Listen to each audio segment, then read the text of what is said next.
Bismillahirrahmanirrahim. Alhamdulillahi rabbil alamin. Wassalatu wassalamu ala ashrafil mursalin wa ali kulli wassahabati ajma'in ma ba'd. സ്നേഹാദരവ് നിറഞ്ഞ മുഅ്മിനീങ്ങളെ,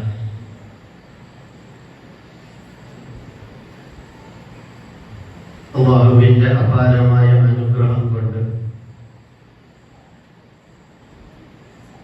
ഇതുപോലുള്ള ഒരു മജ്ലിസിൽ നമുക്ക് കൂടാൻ സാധിച്ചു. അൽഹംദുലില്ലാഹ്. അല്ലാഹു സുബ്ഹാനഹു വ തആല ഇനിയും ധാരാളം മജ്ലിസുകളിൽ സംബന്ധിക്കാൻ അല്ലാഹു നമുക്ക് എല്ലാവർക്കും ഭാഗ്യം നൽകുമാറാകട്ടെ. പ്രിയപ്പെട്ട മുഅ്മിനീങ്ങളെ, നാടിന്റെ ഇന്നത്തെ അവസ്ഥകളെ നാം ഒന്ന് കണ്ണോടിച്ച് നോക്കുമ്പോൾ ലോകത്തുള്ള മുഴുവൻ ജനങ്ങളും പേടിച്ച് ജീവിക്കുന്ന ഒരു സാഹചര്യത്തിലാണ് ഇന്ന് നാം കണ്ടുകൊണ്ടിരിക്കുന്നത്. പലനിരക്കുള്ള പേടികളാണ്. മനുഷ്യൻ ജീവിക്കുമ്പോൾ ഏതൊരു മനുഷ്യനിക്കും സ്വസ്ഥമായി ജീവിക്കണം, ഒരു പ്രയാസവുമില്ലാതെ ജീവിക്കണം എന്നുള്ള ആഗ്രഹമുള്ളവരാണ് ഓരോ മനുഷ്യരും. എന്നിരിക്കെ ഇന്ന് ആ ഒരു സ്വസ്ഥത എന്ന് പറയുന്നത് മനുഷ്യരിൽ നിന്ന് അകന്നുകൊണ്ടിരിക്കുന്ന ഒരു കാഴ്ചയാണ് നാം കണ്ടുകൊണ്ടിരിക്കുന്നത്. എവിടെ പോയാലും മനുഷ്യനിക്ക് സ്വസ്ഥത എന്ന് പറയുന്നത് ഇന്ന് ലോകത്ത് കാണാനില്ല. പല രൂപത്തിലും മനുഷ്യൻ ഇന്ന് പരീക്ഷണങ്ങൾക്ക് വിധേയമായി കൊണ്ടേയിരിക്കുകയാണ്. പണ്ട് കാലങ്ങളിൽ ഇല്ലാത്ത പലതും പുതുതായി ഇന്ന് നാം കണ്ടുകൊണ്ടിരിക്കുന്നു. അതിൽ അപകടങ്ങളുണ്ട്, അക്രമങ്ങളുണ്ട്, അതേപോലെ തന്നെ പല ജാതി രോഗങ്ങളുണ്ട്. ഇങ്ങനെ പല നിലക്കും മനുഷ്യൻ പരീക്ഷിക്കപ്പെട്ടുകൊണ്ടിരിക്കുന്ന ഒരു ലോകത്ത് സാക്ഷിയായി നിൽക്കുന്ന ദൃഢസാക്ഷികളാണ് നാം ഓരോരുത്തരും. സുബ്ഹാനല്ലാഹ്. അല്ലാഹുവിന്റെ പരീക്ഷണം എന്ന് പറയുന്നത് പണ്ട് മുതൽക്ക് തന്നെ അല്ലാഹു സുബ്ഹാനഹു തആല ഓരോ അമ്പിയാക്കന്മാരുടെയും ഉമ്മത്തിനിക്ക് അല്ലാഹു അതത് സാഹചര്യങ്ങളിൽ ചില പരീക്ഷണങ്ങളെ കൊടുത്തിട്ടുണ്ട്. ബഹുമാനപ്പെട്ട നൂഹ് നബി അലൈഹിസ്സലാമിന്റെ സമുദായമായാലും, ഹൂദ് നബി അലൈഹിസ്സലാമിന്റെ സമുദായമായാലും, അതേ സ്വാലിഹ് നബി അലൈഹിസ്സലാമിന്റെ സമുദായമായാലും, ഇബ്രാഹിം നബി അലൈഹിസ്സലാമിന്റെ സമുദായമായാലും, മൂസാ നബി അലൈഹിസ്സലാമിന്റെ സമുദായമായാലും, ഈസാ അലൈഹിസ്സലാമിന്റെ സമുദായമായാലും, കഴിഞ്ഞുപോയ മുഴുവൻ അമ്പിയാക്കന്മാരുടെയും സമുദായം നാം ഒന്ന് വിലയിരുത്തി നോക്കുമ്പോൾ ആ സമുദായത്തിന്റെ ആദ്യ കാലങ്ങളിലൊക്കെയും അല്ലാഹു ഒരുപാട് നന്മകൾ വർഷിപ്പിച്ചു. ഒരുപാട് നന്മകൾ അവർക്ക് മുഴുവനും കൊടുത്തു. അവരുടെ ജീവിതത്തിൽ വലിയ സമൃദ്ധി കൊടുത്തു, വലിയ ഐശ്വര്യം കൊടുത്തു, വലിയ പ്രതാപങ്ങൾ കൊടുത്തു. അവർക്കുള്ളതായ ജീവിതത്തിൽ വലിയ ബറക്കത്ത് കൊടുത്തു, വലിയ ശക്തികൾ കൊടുത്തു. എന്നിട്ട് ആ ശക്തികളും മുഴുവൻ അല്ലാഹുവിന്റെ അനുഗ്രഹങ്ങളും അവർക്ക് കൊടുത്തതിന്റെ ശേഷം ആ അനുഗ്രഹങ്ങൾ മുഴുവനും അവർ അനുഭവിച്ചുകൊണ്ട് അവർക്കുള്ള ജീവിതം അവർ ഏത് നിലക്കാണ് നയിച്ചുകൊണ്ടിരിക്കുന്നതെന്ന് അല്ലാഹു സുബ്ഹാനഹു വ തആല അവർക്ക് സ്വസ്ഥമായി ജീവിക്കാനുള്ള അവസരങ്ങൾ കൊടുത്തപ്പോൾ ആ സുഖസുന്ദരമായ അനുഭൂതികൾ, അനുഗ്രഹങ്ങൾ അത് മുഴുവനും ആസ്വദിച്ചുകൊണ്ട് അവർ ജീവിച്ചപ്പോൾ അവസാനം ജീവിച്ച് അല്ലാഹുവിനെ മറന്നു പോകുന്ന രൂപത്തിലേക്ക് അവരുടെ ജീവിത ശൈലികൾ മാറിയ ചരിത്രങ്ങൾ നാം പലപ്പോഴും ചരിത്രത്തിൽ കേട്ടവരാണ്. അങ്ങനെ അല്ലാഹുവിനെ മറന്നുകൊണ്ട് ധിക്കാരങ്ങൾ അവർ പ്രവർത്തിക്കാൻ തുടങ്ങിയപ്പോൾ നൂഹ് നബി അലൈഹിസ്സലാമിന്റെ സമുദായത്തെ അല്ലാഹു സുബ്ഹാനഹു വ തആല തൂഫാൻ കൊണ്ട് പരീക്ഷിച്ചില്ലേ? 950 കൊല്ലക്കാലം പ്രബോധനം നടത്തിയ നൂഹ് നബി അലൈഹിസ്സലാമിലേക്ക് ആ സമുദായത്തിൽ നിന്ന് കിട്ടിയത് വെറും വിരലിലെണ്ണാവുന്ന അനുയായികൾ മാത്രമാണ്. മുസ്ലിംകളായി ഏകദൈവ വിശ്വാസികളായി നൂഹ് നബി അലൈഹിസ്സലാമിലേക്ക് കിട്ടിയതെങ്കിൽ 950 വർഷം പ്രബോധനം നടത്തിയപ്പോൾ ഓരോ വർഷത്തിൽ ഒരാൾ പോലെ ഇസ്ലാമിലേക്ക് വന്നിരുന്നെങ്കിൽ പോലും 950 ആളുകൾ നൂഹ് നബി ഇസ്ലാമിന്റെ കൂടെ ഉണ്ടാകണമായിരുന്നു. പക്ഷേ വിരലിലെണ്ണാവുന്ന ചുരുക്കം ആളുകളല്ലാതെ നൂഹ് നബി ഇസ്ലാമിനെ കൊണ്ട് വിശ്വസിച്ചില്ല. അതേ ആ സമയത്ത് അല്ലാഹു സുബ്ഹാനഹു തആല നൂഹ് നബി അലൈഹിസ്സലാമിന്റെ ജനതയ്ക്ക് വലിയ ജലപ്രളയം കൊടുത്തു, തൂഫാൻ കൊടുത്തു. നൂഹ് നബി അലൈഹിസ്സലാം ജനതകളോട് പറഞ്ഞു, ഓ ജനങ്ങളെ, നിങ്ങൾ ഏകദൈവ വിശ്വാസത്തിലേക്ക് മടങ്ങൂ, അല്ലാഹുവിലേക്ക് മടങ്ങൂ. അല്ലാഹുവിന്റെ മാർഗത്തിലേക്ക് വന്നില്ലെങ്കിൽ അല്ലാഹുവിന്റെ കഠോരമായ ശിക്ഷ നിങ്ങൾക്ക് വന്നിറങ്ങാനുണ്ട് ജനങ്ങളെ. അതുകൊണ്ട് നിങ്ങൾ അല്ലാഹുവിനെ ഭയക്കണമെന്ന് പറഞ്ഞപ്പോൾ നൂഹ് നബി അലൈഹിസ്സലാമിന്റെ ജനത അവിടുന്ന് നൂഹ് നബി അലൈഹിസ്സലാമിനെ പരിഹസിക്കുകയാണ്. പരിഹസിച്ചുകൊണ്ട് നൂഹ് നബി അലൈഹിസ്സലാമിനെ ഭ്രാന്തനാണെന്ന് വിളിക്കുന്നു. അതല്ലെങ്കിൽ നൂഹ് നബി അലൈഹിസ്സലാമിനോട് അവർ വെല്ലുവിളിക്കുകയാണ്, നീ പറയുന്ന നിന്റെ ശിക്ഷ ഒന്ന് കൊണ്ടുവരൂ. ആ സമയത്താണ് നൂഹ് നബി അലൈഹിസ്സലാം വേദനയോടുകൂടി അല്ലാഹുവിന്റെ മുമ്പിൽ പ്രാർത്ഥന ഇറക്കുന്നത്. അല്ലാഹുവേ, ഈ സമുദായത്തിൽ ഒരാളും ഇസ്ലാമിലേക്ക് വരുന്നില്ല എങ്കിൽ നീ അവരെ നശിപ്പിക്കണേ. ആ സമയത്താണ് അല്ലാഹു സുബ്ഹാനഹു തആല നൂഹ് നബി അലൈഹിസ്സലാമിനോട് വലിയ കപ്പലുണ്ടാക്കാൻ വേണ്ടി അല്ലാഹു കൽപ്പിക്കുന്നു. ചരിത്രം വിശാലമാണല്ലോ, നമുക്കറിയാമല്ലോ. നൂഹ് നബി അലൈഹിസ്സലാം കപ്പലുണ്ടാക്കുന്നു. 3 തട്ടിന്റെ വലിയ കപ്പല്.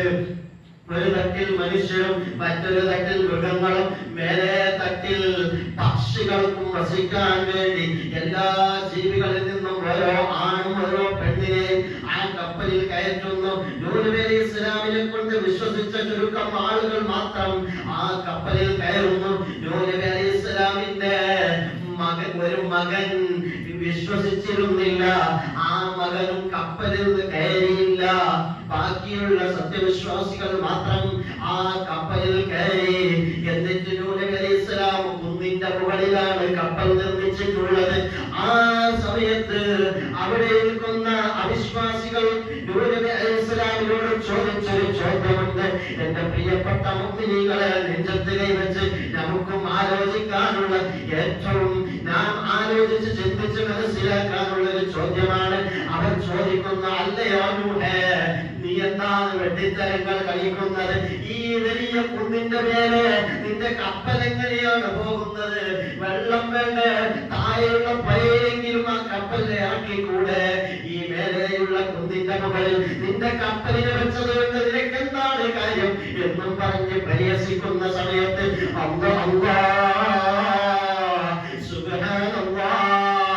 അല്ലാഹുവിന്റെ ശിക്ഷ ഇറങ്ങുകയല്ലേ ഇറങ്ങി. അല്ലാഹുവിന്റെ ശിക്ഷ ഇറങ്ങുന്നു. അവിടെ ഇരിക്കുന്ന അവിശ്വാസികളുടെ വീട്ടിന്റെ ഉള്ളിൽ ഇരിക്കുന്ന അടുപ്പിന്റെ ഉള്ളിൽ നിന്ന് പൊട്ടി വരികയാണ്, വെള്ളം വലിക്കുകയാണ്. എവിടെ നിന്നാണ്? വീട്ടിന്റെ ഉള്ളിലുള്ള അടുപ്പിന്റെ അകത്ത് നിന്നാണ് വെള്ളം പൊട്ടി വരുന്നത്. അങ്ങനെ ചുരുക്കം വെള്ളം വന്നു വീട് ഫുള്ളായി. നോക്കുമ്പോൾ നല്ല മഴ പെയ്യുന്നുണ്ട്, നല്ല വെള്ളമാണ്. തീർന്നില്ല, ചുറ്റുഭാഗത്ത് നിന്ന് മലകളിൽ നിന്ന് വെള്ളം വരുന്നു. എവിടെ നിന്നാണ് വെള്ളം വരുന്നതെന്ന് പിടുത്തവും കിട്ടുന്നില്ല. സുബ്ഹാനല്ലാഹ്, രക്ഷപ്പെടാൻ വേണ്ടി വീട്ടിൽ നിന്ന് പുറത്തോടി നോക്കി. അപ്പോൾ നൂഹ് നബി ഇസ്ലാമിന്റെ കപ്പലിലേക്കൊന്ന് വീണ്ടും നോക്കുന്നു. സുബ്ഹാനല്ലാഹ്, കപ്പൽ കുന്നിന്റെ മുകളിലാണ്. ഇവർ പറയുന്നു, നിന്റെ കപ്പലിന്റെ അടുത്തേക്കൊന്നും വരാനുള്ള വെള്ളമൊന്നുമില്ല, ഞങ്ങൾ ഇവിടെയുള്ള നേരെ നിൽക്കുന്നതായ എകരമുള്ള സ്ഥലത്ത് പോയി ഞങ്ങൾ രക്ഷപ്പെട്ടോളും എന്നും പറഞ്ഞ് വീട്ടിന്റെ ഉള്ളിൽ നിന്ന് ഉയർന്ന സ്ഥലത്തേക്ക് ഓടി രക്ഷപ്പെടാൻ വേണ്ടി ശ്രമിക്കുന്നു. സുബ്ഹാനല്ലാഹ്, വെള്ളം വരുന്നു, പൊങ്ങി വരുന്നു. എവിടെ നിന്നാലും നിന്ന സ്ഥലത്തേക്ക് മുഴുവനും വെള്ളമെത്തുന്നു. മരത്തിന്റെ മുകളിലേക്ക് കയറി രക്ഷപ്പെടാൻ നോക്കുന്നു.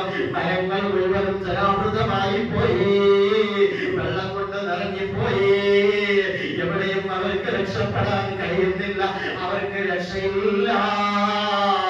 നൂഹ് നബി അലൈഹിസ്സലാമിന്റെ കപ്പലിന്റെ മുകളിലേക്ക് എത്തുന്നത് വരേക്കും അവർക്കുള്ള പിടിവാശി കാരണം അവർ മുകളിലേക്ക് നൂഹ് നബി അലൈഹിസ്സലാമിന്റെ കപ്പലിന്റെ സമീപത്ത് പോയില്ല.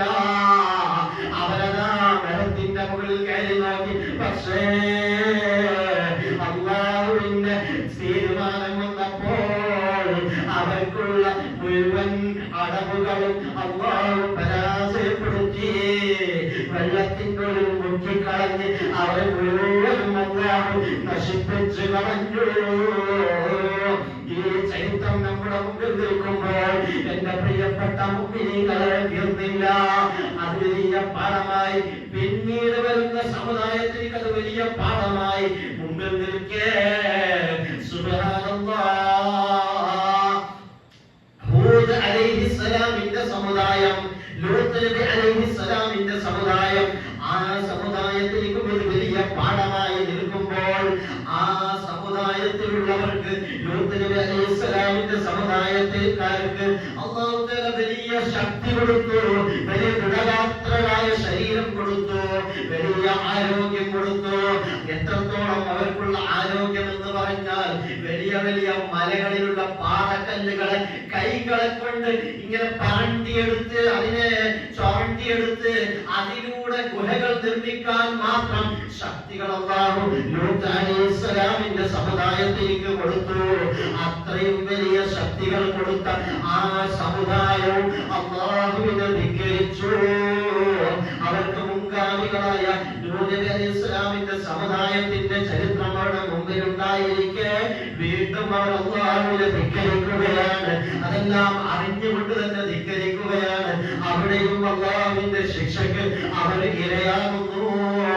സുബ്ഹാനല്ലാഹ്. നീട്ടി പറയുന്നില്ല, ചരിത്രം വിശാലമാണ്. ചരിത്രം പറയാൻ പോയാൽ സമയം കുറെ ദീർഘിക്കുന്നത് കൊണ്ട് എന്റെ പ്രിയപ്പെട്ട മുഅ്മിനീങ്ങളെ, ഹൂദ് അലൈഹിസ്സലാമിന്റെയും ലൂത്ത് അലൈഹിസ്സലാമിന്റെയും അതിന്റെ ശേഷം സ്വാലിഹ് നബി അലൈഹിസ്സലാമിന്റെയും ചരിത്രം അങ്ങനെ തന്നെയാണ്.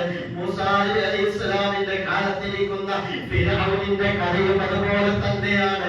ഒരു മാറ്റവുമില്ല. അല്ലാഹുവിനെ ധിക്കരിച്ചുകൊണ്ട്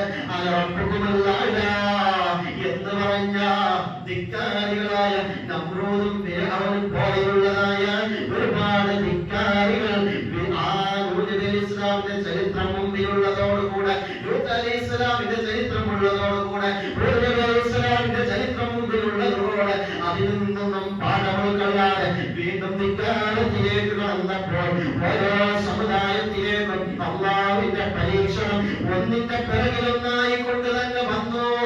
ഈ മുഴുവൻ ചരിത്രങ്ങളും എന്റെ പ്രിയപ്പെട്ട മുഅ്മിനീങ്ങളെ നമ്മുടെ മുമ്പിൽ നിൽക്കുകയാണല്ലോ. ഈ മുഴുവൻ ചരിത്രങ്ങളും നമ്മുടെ മുമ്പിൽ നിൽക്കുകയാണല്ലോ. അല്ലാഹുവിനെ ധിക്കരിച്ചുകൊണ്ട്, പടച്ചറപ്പിനെ ധിക്കരിച്ചുകൊണ്ട് ആ പോയ ആളുകൾക്ക് അല്ലാഹു പാഠം പഠിപ്പിച്ച ചരിത്രം നമ്മുടെ മുമ്പിൽ നിൽക്കുമ്പോൾ അതിൽ നിന്ന് നാം എങ്ങാനും പാഠം ഉൾക്കൊണ്ടില്ലെങ്കിൽ, ഞാനടക്കമുള്ള നമ്മൾ പാഠം ഉൾക്കൊണ്ടില്ലെങ്കിൽ, സുബ്ഹാനല്ലാഹ്, വിജ്ഞാൻ നടന്ന വയനാടിലെ സംഭവം നമ്മളെ വേദനിപ്പിച്ചില്ലേ? നമ്മുടെ കൽബ് പൊട്ടിപ്പോയില്ലേ? സുബ്ഹാനല്ലാഹ്. എന്താണ് വയനാട്ടിൽ സംഭവിച്ചത്? ഒരു നാട് മുഴുവനും വെള്ളത്തിന്റെ അടിയിലാണ്. ഒരു നാട് മുഴുവനും അവിടെ നിന്നതാ വലിയ അപകടത്തിൽപ്പെട്ട സംഭവം നാം സോഷ്യൽ മീഡിയകളിലൂടെ കണ്ടില്ലേ? എന്താണ് അവിടുത്തെ അവസ്ഥ? സുബ്ഹാനല്ലാഹ്. നമ്മൾ ഇവിടെ നിന്ന് ഒരു ടീം അവിടെ പ്രവർത്തനത്തിന് വേണ്ടി പോയപ്പോൾ അവർ പറയുന്ന കാഴ്ച, അവർ പറയുന്ന വിഷയങ്ങൾ കേട്ടപ്പോൾ കൽബ് പൊട്ടിപ്പോയി. സുബ്ഹാനല്ലാഹ്. ആ പള്ളിയിൽ ഇരുന്ന ഇമാം ഉസ്താദ് നാം കേട്ടതാണ്, രാത്രിയിൽ ഇവിടെ വല്ലാത്ത മഴ വരുന്നുണ്ട് എന്ന് പറഞ്ഞില്ലാതെ ദുആ ചെയ്യണമെന്ന് പറഞ്ഞ് മൊബൈൽ സ്വിച്ച് ഓഫ് ചെയ്ത് വെച്ച ഉസ്താദ്, പിന്നെ ഉസ്താദിനെ കിട്ടുന്നത് 2 ദിവസം കഴിഞ്ഞ് മയ്യത്താണ്. ആ ഉസ്താദിന്റെ മയ്യത്തെടുക്കാൻ നമ്മുടെ നാട്ടുകാർക്കാണ് അല്ലാഹു ഒരു ഭാഗ്യം കൊടുത്തത്. അല്ലാഹു ഉസ്താദിന്റെ പുറത്തു കൊടുക്കട്ടെ. ആ ഉസ്താദിന്റെ മയ്യത്ത് നമ്മുടെ സുല്ലേക്കാരാണ് കേട്ടത്. നമുക്ക് അഭിമാനമുണ്ട്. നമ്മുടെ ആ പള്ളിയടങ്ങുന്ന ആ സ്ഥലത്തേക്ക് ആരും എത്തിപ്പെട്ടിരുന്നില്ല. പോകാൻ പ്രയാസമുള്ളൊരു സ്ഥലമായിരുന്നു. ആദ്യമായി നമ്മുടെ ഇവിടെ നിന്ന് പോയ ആളുകളെ മിലിറ്ററി, അതേപോലെ മറ്റുള്ള ഗവൺമെന്റ് ഉദ്യോഗസ്ഥരായ അല്ലെ, അവരൊക്കെ ചേർന്നുകൊണ്ട് ഈ ടീമിനെയും നമ്മുടെ ടീമിനെയും കൂട്ടിക്കൊണ്ടാണ് അങ്ങോട്ടേക്ക് പോകുന്നത്. ഇവരാണ് ആദ്യം ആ പള്ളിയുടെ ഭാഗത്തേക്ക് കടന്ന് അവിടെയുള്ള പ്രവർത്തനം തുടങ്ങുന്നത്. അങ്ങനെ തുടങ്ങുമ്പോഴാണ് പള്ളിയിൽ നിന്ന് വരുമ്പോൾ 800 മീറ്റർ ദൂരെയാണ് ആ പള്ളിയുടെ ഇമാമാകുന്ന ഉസ്താദിന്റെ മയ്യത്ത് കിട്ടിയത്. സുബ്ഹാനല്ലാഹ്, എന്തൊരു പരീക്ഷണമാണ്! 300 ചില്ലാനം മയ്യത്തുകൾ ഇപ്പോൾ കിട്ടിയെന്ന റിപ്പോർട്ടുണ്ട്. ഇനിയും ധാരാളം ആളുകൾ എവിടെ പോയി എന്ന് ഒരു പിടുത്തവും കിട്ടുന്നില്ല. കാണാനില്ല. മണ്ണിന്റെ അടിയിലോ വെള്ളത്തിൽ ഒലിച്ചു പോയിട്ടുണ്ടോ എന്നൊരു പിടുത്തവുമില്ല. ആ ചരിത്രം കാണുമ്പോൾ നമ്മൾ വിചാരിക്കും നമ്മളിവിടെ ഒന്നും സംഭവിക്കൂല. നമ്മളെപ്പോലെ ഇതുപോലെയുള്ളൊരു പള്ളി, ഇതുപോലെയുള്ള പള്ളിയിലുള്ള ഒരു ഇമാമായിരുന്നു അവിടെയും ഉണ്ടായിരുന്നത്. നമ്മളെ വീട് പോലെയുള്ള ഒരു വീടുകളിലായിരുന്നു, പല വീടുകളിലായിട്ടായിരുന്നു അവിടെയുള്ള നാട്ടുകാരും ഉണ്ടായിരുന്നത്. ഇവിടെ വന്നതുപോലെയുള്ള മഴ തന്നെയാണ് അവിടെയും വന്നിരുന്നത്. ആ നാട്ടുകാര് വിചാരിച്ചില്ല ഈ പള്ളിയുടെ പിൻഭാഗത്ത് നിൽക്കുന്ന കുന്ന് പൊട്ടി ഞങ്ങളിലേക്ക് വരുമെന്ന്. ഞങ്ങളാരെങ്കിലും വിചാരിക്കുന്നുണ്ടോ ഇത് കുന്നല്ലേ, ഈ കുന്ന് നമ്മളിലേക്ക് ഇറങ്ങി വരുമെന്ന് ഞങ്ങളാരെങ്കിലും വിചാരിക്കുന്നുണ്ടോ? ഇല്ലല്ലോ. ഇതുപോലെ അവരും അന്ന് വിചാരിച്ചിരുന്നില്ല. അവരുടെ മരണം നാളെ സംഭവിക്കുമെന്ന് അവർ വിചാരിച്ചിരുന്നില്ല. പിറ്റേ ദിവസം മയ്യത്തുകളായി വരുമെന്നാരും വിചാരിച്ചിരുന്നില്ല. അതല്ലെങ്കിൽ അവിടെയുള്ള ഓരോ ദൃശ്യങ്ങൾ നോക്കുമ്പോൾ സുബ്ഹാനല്ലാഹ്, ഒരു സ്ത്രീ അവിടുന്ന് പറയുന്നതായിട്ടൊരു ചാനലിൽ നിങ്ങൾ കേട്ടിട്ടുണ്ടാകും. ആ രക്ഷപ്പെടാൻ വേണ്ടി ജീവസങ്കടത്തിന് വേണ്ടി ഒരു പേരക്കുട്ടിയെയും കൂട്ടി ഓടുന്ന സമയത്ത് പോയി ചെന്നത് ഒരു ആനയുടെ മുമ്പിലാണ്. ഈ നട്ടപ്പാതിരാ സമയത്ത് ഭീകരമായ അപകടത്തിൽ നിന്ന് രക്ഷപ്പെടാൻ വേണ്ടി ആ പെണ്ണുങ്ങളും പേരക്കുട്ടിയെയും കൂട്ടി ഓടിപ്പോയി. അത് ഓടി പോയി എത്തിയത് ഒരു വലിയ ആനയുടെ മുമ്പിലാണ്. ആ പെണ്ണുങ്ങൾ പറയുന്നത് നിങ്ങൾ കേട്ടിട്ടില്ലേ? ആ പെണ്ണുങ്ങൾ പറയുകയാണ്, മുസ്ലിം അല്ലാത്തൊരു സ്ത്രീയാണ്. ആ സ്ത്രീ അവിടുന്ന് പറയുന്നു, ഞാൻ ആനയോട് പറഞ്ഞു ഞങ്ങൾക്കൊന്ന് അഭയം തരണേ, ഞങ്ങൾ ജീവസങ്കടത്തിന് വേണ്ടി ഓടി വന്നതാണെന്ന് ഇങ്ങനെ ആനയുടെ മുമ്പിൽ ഇങ്ങനെ അപേക്ഷിക്കുകയാണ്. ഞാൻ അപേക്ഷിക്കുന്ന സമയത്ത് ഞാൻ ആനന്റെ കണ്ണിൽ നിന്ന് വെള്ളം ഇങ്ങനെ ഉറ്റുന്നതായിട്ട് കാണുന്നു. ആ പെണ്ണ് പറയുകയാണ്, ആ ഉമ്മ പറയുകയാണ്, ആ മുസ്ലിമായ സ്ത്രീ പറയുകയാണ്, ആനന്റെ കണ്ണിൽ നിന്ന് വെള്ളം വരുന്നത് ഞാൻ കാണുന്നു. എന്നിട്ട് പ്രഭാതം വരെ ആനയുടെ അടിയിൽ മണിത്തത്തിൽ, അല്ലെങ്കിൽ ആനയുടെ കാലിന്റെ ചുവടിലാണ് ഞാൻ നേരം വെളുപ്പിച്ചത്. ആന ഞങ്ങൾക്കൊന്നും ചെയ്തില്ല. ഏത് ആനയ്ക്ക് ശക്തി കൊടുക്കുന്നവരും റബ്ബാണ്. ഏത് ആനയെ കൊണ്ട് രക്ഷപ്പെടുത്തുന്നവരും റബ്ബാണ്. ഏത് ആനയെ കൊണ്ട് എല്ലാം നശിപ്പിക്കുന്നവരും അല്ലാഹുവാണ്. അല്ലാഹുവാണ് ഓരോന്നിനും ശക്തി കൊടുക്കുന്നവൻ. അത്രമാത്രം ഭീകരമായ അപകടത്തിൽ നിന്ന് രക്ഷപ്പെട്ടവർ അവർ പറയുന്ന ഓരോ വാക്കുകൾ അവർക്ക് തന്നെ വിശ്വസിക്കാൻ പറ്റുന്നില്ല. അവർ എങ്ങനെ രക്ഷപ്പെട്ടു എന്ന് അവർക്ക് പറയാൻ പറ്റുന്നില്ല. അത്രക്കും ഭീകരമായ, വളരെയധികം ഭീകരമായ ആ ദുരന്തത്തിന്റെ ദുരന്ത ചിത്രങ്ങളും നിങ്ങൾ ഒന്നുകൂടി നിങ്ങൾ അവലോകനം ചെയ്തു നോക്കൂ പ്രിയപ്പെട്ടവരെ.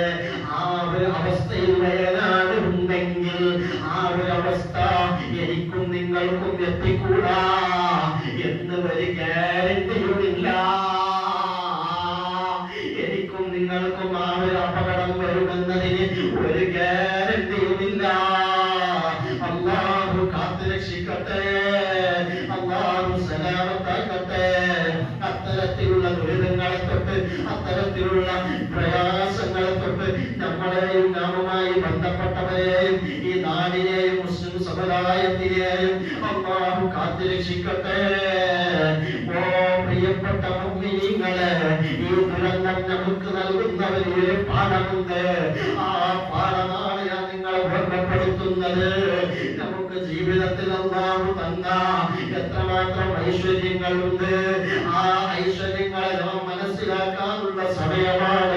സുബ്ഹാനല്ലാഹ്, വലിയ വലിയ സൂപ്പർ മാർക്കറ്റിന്റെ ഉടമകളുണ്ട്, വലിയ വലിയ സ്വത്തുകൾ ഉണ്ടായവരുണ്ട്, പണത്തിന്റെ കെട്ടുകൾ നിറച്ചിരുന്ന ആളുകൾ ആ മണ്ണിൻ്റെയിലായവരുണ്ട്. അതിൽ എല്ലാ പാവപ്പെട്ടവർ മാത്രമല്ല, പണക്കാര് മാത്രമല്ല, എല്ലാ ജനങ്ങളും പെട്ടുപോയി കേട്ടോ.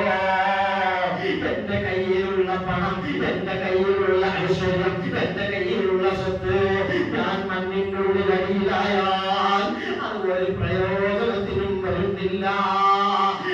ഇപ്പോൾ അവിടെ നിൽക്കുന്ന മുഴുവൻ ആളുകളും ആ പണക്കാർക്കടക്കം ലോകത്തുള്ള നാനാ ഭാഗത്തു നിന്നും ജനങ്ങൾ സഹായവുമായി അങ്ങോട്ട് പോയിക്കൊണ്ടിരിക്കുകയല്ലേ. ഇന്നലെ പണക്കാരനായി ഒരുപാട് ആളുകൾക്ക് കയ്യിൽ നിന്ന് അങ്ങോട്ട് കൊടുത്തവർക്ക് ഇന്ന് ഇങ്ങോട്ട് വാങ്ങിക്കൊണ്ടിരിക്കുകയല്ലേ. സുബ്ഹാനല്ലാഹ്, ആ നിലക്കിരിക്കുമ്പോൾ അല്ലാഹുവിനെ ഓർമ്മിച്ചുകൊണ്ട് മുഅ്മിനീങ്ങളെ, എനിക്കും നിങ്ങൾക്കും കിട്ടിയ ഐശ്വര്യത്തിന് അത് അല്ലാഹുവിന്റെ മാർഗത്തിലൊന്ന് ചെലവഴിക്കാൻ നാം ഓരോരുത്തരും തയ്യാറാകണം. അത് പണം മാത്രമല്ല, ആരോഗ്യം മാത്രമല്ല, നമ്മുടെ മനസ്സടക്കം നാം അല്ലാഹുവിന്റെ മാർഗത്തിലേക്ക് വിനിയോഗിക്കുന്നവരാകണം. നമ്മുടെ സമ്പത്ത്, നമ്മുടെ സ്വത്ത്, നമ്മുടെ ഐശ്വര്യം അത് അല്ലാഹു തൃപ്തിപ്പെടുന്ന മാർഗത്തിലേക്ക് ചെലവഴിക്കാൻ തയ്യാറാകണം. അതെ, നമ്മുടെ ശരീരം, നമ്മുടെ ആരോഗ്യം അത് അല്ലാഹു തൃപ്തിപ്പെടുന്ന മാർഗത്തിലേക്ക് ചെലവഴിക്കാൻ തയ്യാറാകണം. നമ്മുടെ മനസ്സ്, നമ്മുടെ കഴിവുകൾ അത് മുഴുവനും അല്ലാഹു തൃപ്തിപ്പെടുന്ന, അല്ലാഹു പൊരുത്തപ്പെടുന്ന മാർഗത്തിലായിരിക്കണം. അല്ലാത്ത പക്ഷം സുബ്ഹാനല്ലാഹ്, ഇത്തരം കുടുക്കുകൾ വന്നുപോയാൽ നാം പരാജയപ്പെട്ടു. ഹബീബായ മുഹമ്മദുർ റസൂലുള്ളാഹ് സ്വല്ലല്ലാഹു അലൈഹി വസല്ലം തങ്ങൾ ഇങ്ങനെ ഇരിക്കുകയാണ്. ആ സമയത്താണ് ഒരു ആയത്ത് ഇറങ്ങുന്നത്. മന്ദല്ലദീ യുഖ്രിദുല്ലാഹ ഖർദൻ ഹസനൻ ഫയുദാഇഫഹു ലഹു. ആരെങ്കിലും ഒരാൾ അല്ലാഹുവിലേക്ക് കടം കൊടുത്താൽ, അല്ലാഹുവിലേക്ക് ഒരാൾ കടം കൊടുത്താൽ അതവനിക്ക് ഇരട്ടിയായി കൊണ്ട് ലഭിക്കുന്നതാണ് എന്ന് പറയുന്ന ആയത്തിറങ്ങിയപ്പോൾ ബഹുമാനപ്പെട്ട അബൂ ദർദാ റളിയല്ലാഹു അൻഹു നബി സല്ലല്ലാഹു അലൈഹി വസല്ലം തങ്ങളുടെ സന്നിധിയിൽ വന്നുകൊണ്ട് പറയുന്നു, ഫിദാക അബീ ഉമ്മി യാ റസൂലല്ലാഹ്.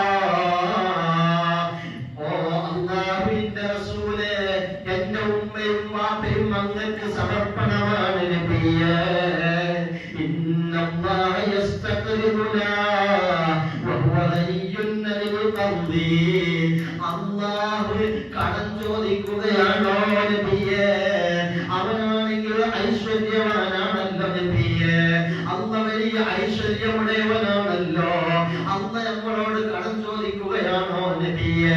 അല്ലാഹു എങ്ങനെയാണ് നബിയേ കടം കൊടുക്കുന്നത്? ഖാല സല്ലല്ലാഹു അലൈഹി വസല്ലം, അപ്പോഴാണ് അല്ലാഹുവിന്റെ ഹബീബ് മുഹമ്മദുർ റസൂലുള്ളാഹി സല്ലല്ലാഹു അലൈഹി വസല്ലം തങ്ങൾ അവിടുന്ന് പറയുന്നത്, നഅം, അതേ, അല്ലാഹു കടം ചോദിക്കുക തന്നെയാണ്. യുരീദു അൻ യുദ്ഖിലകുൽ ജന്നത ബിഹി. ആ അല്ലാഹുവിന്റെ മാർഗ്ഗത്തിൽ നീ എങ്ങാനും കടം കൊടുത്താൽ അല്ലാഹു അത് കാരണമായിട്ട് നിനക്ക് സ്വർഗം പകരം തരും മോനെ. ഇതും കേട്ട അബൂ ദർദാ റളിയല്ലാഹു അൻഹു പറയുന്നു, ഫഇന്നി അൻ ഇൻ അഖറൗതു റബ്ബി കമ്മൻ യദ്മൻ ലീ ബിഹി വലിസ്ബിയതി മഹിയൽ ജന്ന. അല്ലാഹുവിന്റെ റസൂലേ, ഞാൻ അല്ലാഹുവിന്റെ മാർഗ്ഗത്തിൽ ഞാൻ കടം തരാം, അല്ലാഹുവിലേക്ക് ഞാൻ കടം തരാം. പക്ഷേ തങ്ങൾ എനിക്ക് ജാമ്യം നിൽക്കണം. സ്വർഗം തരാമെന്ന് തങ്ങൾ എനിക്ക് ജാമ്യം നിൽക്കണം. തങ്ങൾ ജാമ്യം നിൽക്കുകയാണെങ്കിൽ എനിക്കും എന്റെ മക്കൾക്കും സ്വർഗം തരുമെന്ന് തങ്ങൾ ജാമ്യം നിൽക്കുകയാണെങ്കിൽ, ഓ നബിയേ, ഞാൻ അല്ലാഹുവിന്റെ മാർഗ്ഗത്തിൽ കടം തരുകയാണ് നബിയേ. അപ്പോഴാണ് അല്ലാഹുവിന്റെ റസൂല് പറയുന്നത്, നഅം, അതേ, ഞാൻ ജാമ്യം നിൽക്കാം. അപ്പോഴാണ് അബൂ ദർദാ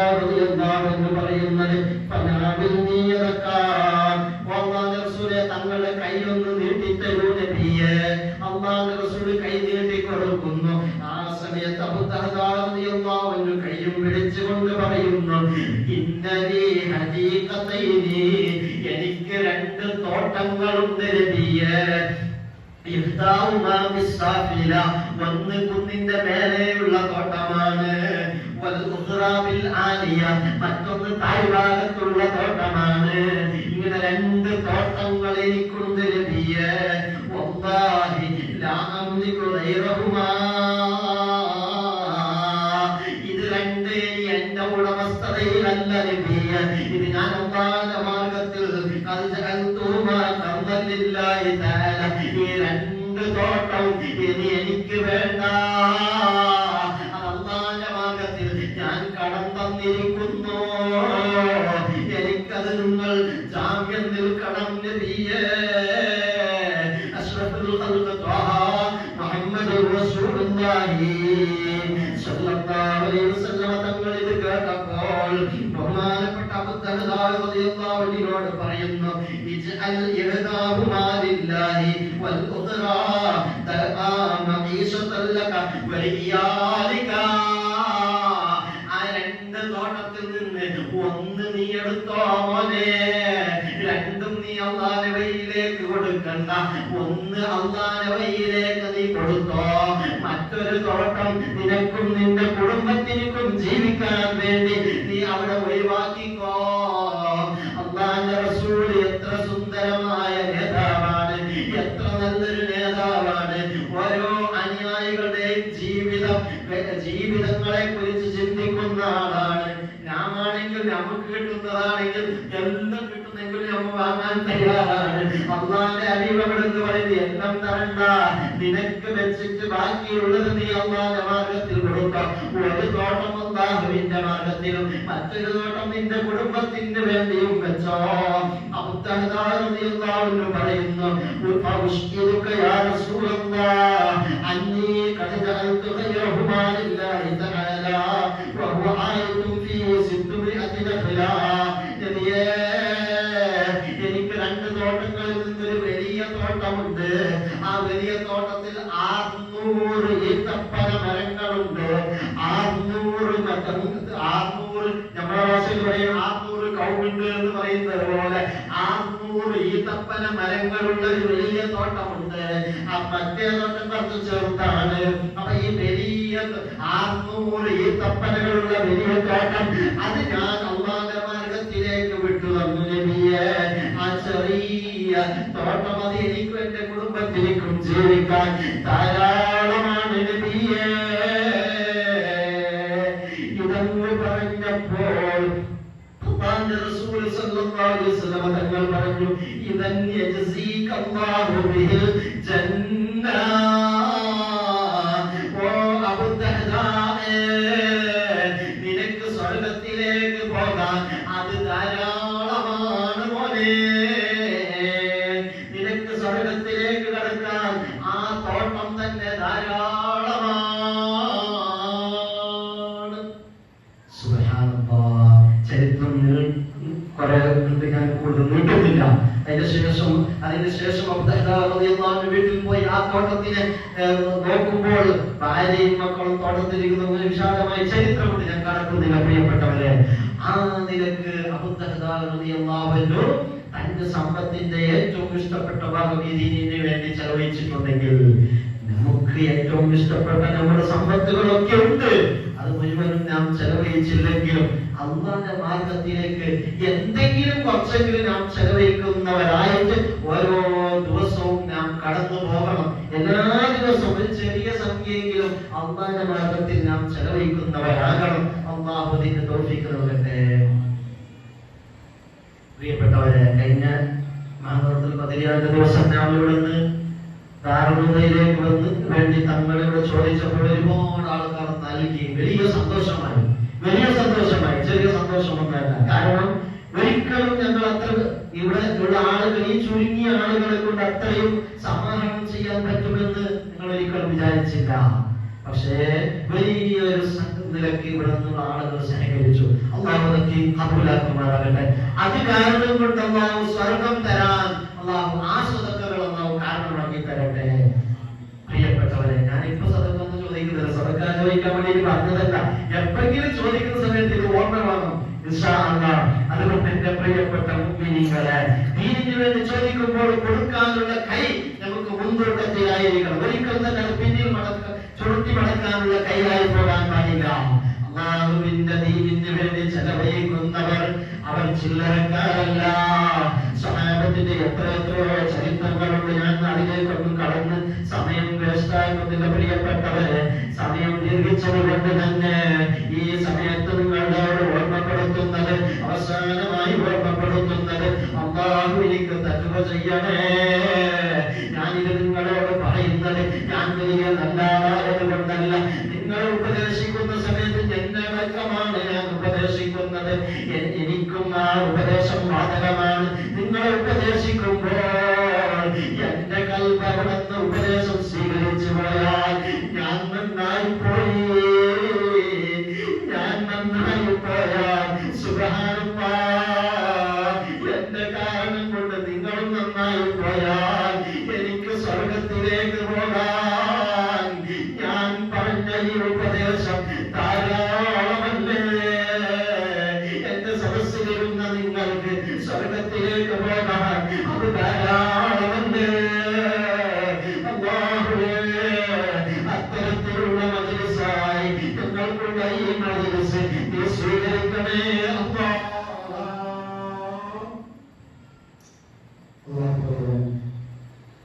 എല്ലാ ദുരന്തങ്ങളെ തൊട്ടും നീ ഞങ്ങളെ കാത്തു സലാമത്താക്കണേ റഹ്മാനേ. എല്ലാ അപകടങ്ങളെ തൊട്ടും നീ ഞങ്ങളെ കാത്തു സലാമത്താക്കണേ റഹ്മാനേ. എല്ലാവിധ ദുരിതങ്ങളിൽ നിന്ന് കാത്തു സലാമത്താക്കണേ റഹ്മാനേ. നിന്റെ പൊരുത്തം ഞങ്ങൾ നീ നൽകിയിരിക്കണേ റഹ്മാനേ. ഇൻഷാ അല്ലാഹ് ദുആയിലേക്ക് കടക്കുകയാണ്. പ്രസംഗത്തിന് മാർക്കറ്റിലൊന്നും പോകാനുള്ള പ്രസംഗമല്ല. ഈ പ്രസംഗം നമുക്ക് മനസ്സിലേക്ക് തറക്കണം. കാരണം പള്ളി വരുന്നത് നല്ല നല്ല സമയങ്ങളാണ്. റബീഉൽ അവ്വൽ മാസമാണ്. അഷ്റഫുൽ ഖൽഖ് മുഹമ്മദ് റസൂലുള്ളാഹി സ്വല്ലല്ലാഹു അലൈഹി വസല്ലം തങ്ങളുടെ മാസമാണ് നമുക്ക് വരുന്നത്. ഈ സമയങ്ങളിലൊക്കെ ഞാൻ പള്ളിയുമായി മദ്രസയുമായി സജീവമാകണം. ഇവിടെയുള്ള കാര്യങ്ങളൊക്കെ ഏത് സമയത്തും നോക്കുന്നവരും വീക്ഷിക്കുന്നവരും പ്രവർത്തിക്കുന്നവരുമാകണം. ഇൻഷാ അല്ലാഹ് തൗഫീഖ് നൽകട്ടെ. എപ്പോഴും പറയുന്ന കാര്യമാണ്, ഒന്നുകൂടി ഓർമ്മപ്പെടുത്തുന്നതാണ്. ഉപദേശം എത്ര അധികം പദ്ധതികൾ ആവർത്തിച്ച് പറഞ്ഞാലും അധികമായി പോകില്ല. എത്ര പറഞ്ഞാലും കൂടിയുണ്ട്, എത്ര കേട്ടാലും കൂടിയുണ്ട്. അതുകൊണ്ട് പ്രിയപ്പെട്ടവരെ,